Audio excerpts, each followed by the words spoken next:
Hey, hello there, Uncle Welsh, back again. Now, I can say unequivocally, I don't understand how I didn't find these videos before, because I've been looking for them for a while. But here's a shout out to Where's Wally, first of all, for telling me that these videos actually exist first. And there's basically, one of the videos is done by a chap called Hasmal Dawn, and the next one is done by Wolfie. Well, it is Wolfie, but it's Wolfie 6020, right?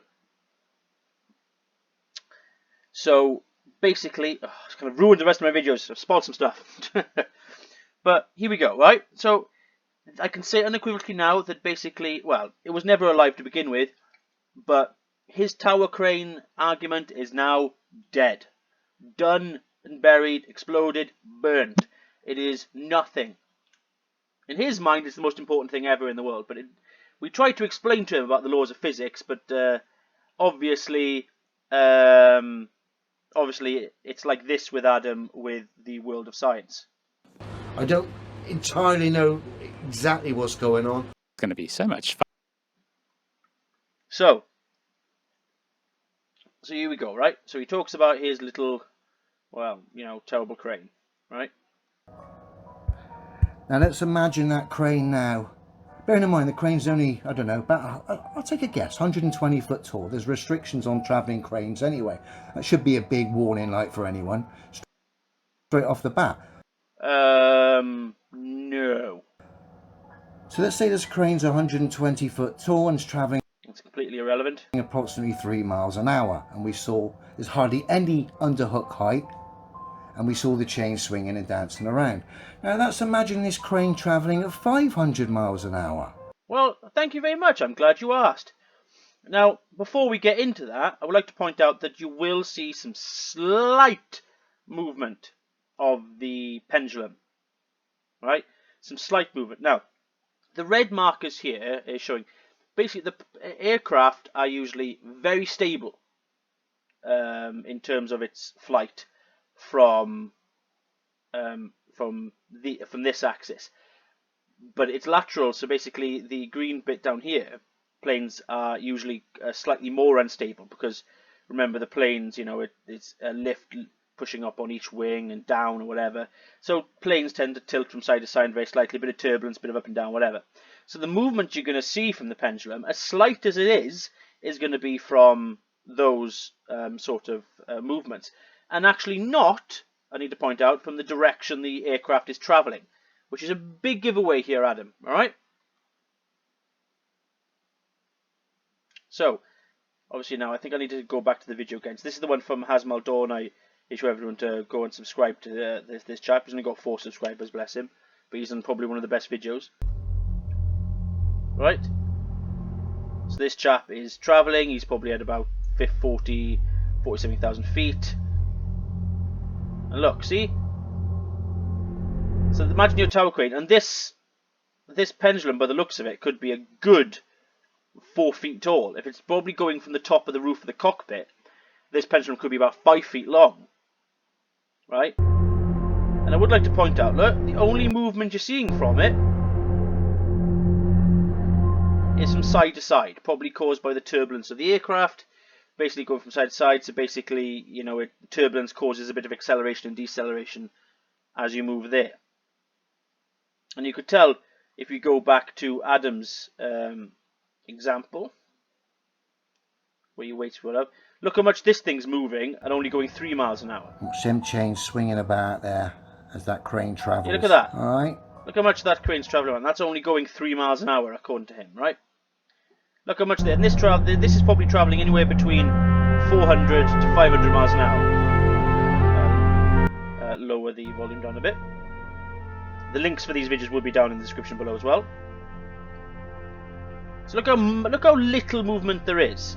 So basically, you shave off, if you get rid of the turbulence from the aircraft and the air surrounding it, this will be even more dead still than it already is. I know for a fact Adam's going to point out, oh, it's moving, it proves you wrong. No. Don't even go there. Now, Wolfie does one. Now, I should have pointed this out ages ago, but look, see, so this is a view from the cockpit.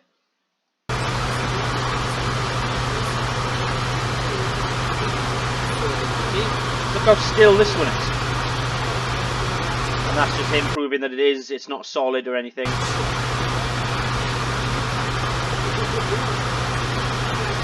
go further along the video. He does one from the desk of the aircraft, from his seat desk.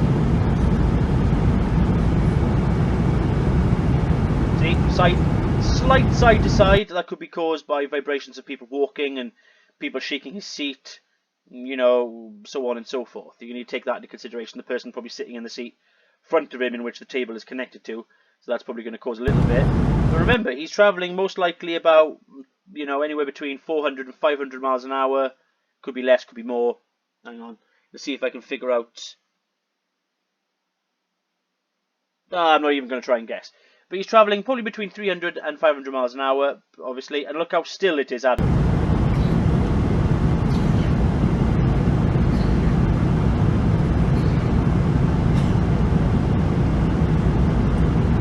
Lovely stuff. Then go to this one. I think this is the same sort of video again. But again, let's just have a look. Kind of freaks me out when the frame rate doesn't match up with the all the LED screens. I was like, what the hell's going on with his monitors? How the hell does he read those bits? The frame rate, obviously. Look at that. Dead still. There's the man himself.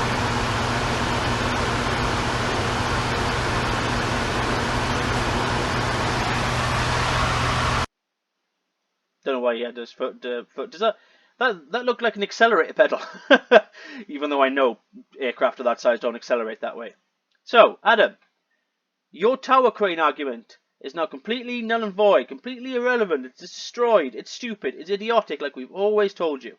All I needed was a bit of work. There's a reason why I couldn't have done it in a car, because a car swings from side to side, you know, thanks to the rubbishness of the road, or the car turning, or the wind pushing the car. So it wasn't going to be steady. Even on a local sort of locomotive or train, it's going to be steady. The only sort of way it'll be absolute dead still is if you're on a sort of Hindenburg or blimp. But the only trouble is those don't travel at 500 miles an hour.